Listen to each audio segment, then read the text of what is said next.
After the creation of constituent assembly of Pakistan in the year of 1947, the membership of పాకిస్తాన్కు ఒక రాజ్యాంగ సభ ఏర్పడిన తర్వాత భారతీయుల సభ్యుల సంఖ్య ఎంత అంటున్నాం.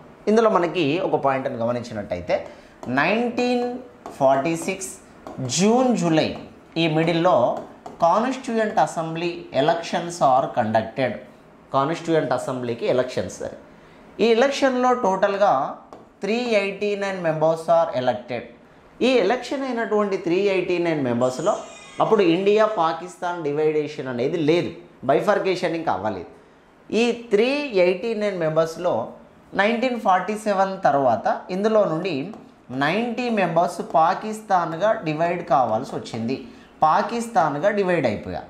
90 మెంబర్స్ పాకిస్తాన్గా డివైడ్ అయిపోయారు కాబట్టి ఈ 90 మెంబర్స్ పాకిస్తాన్ రాజ్యాంగ పరిషత్తులోకి వెళ్ళిపోయిన తర్వాత 299 మెంబర్స్ ఉన్నారు.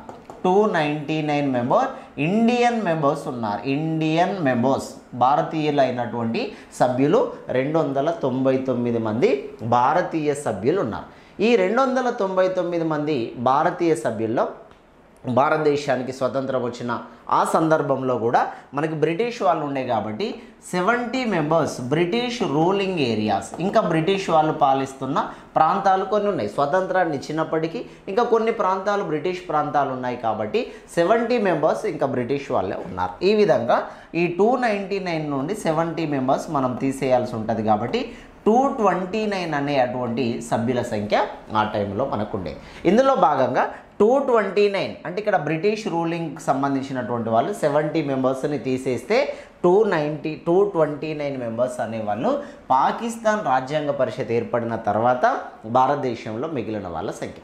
ఈ 389 మెంబర్స్ మనకి టోటల్గా రాజ్యాంగ పరిషత్తులోని సభ్యుల సంఖ్య.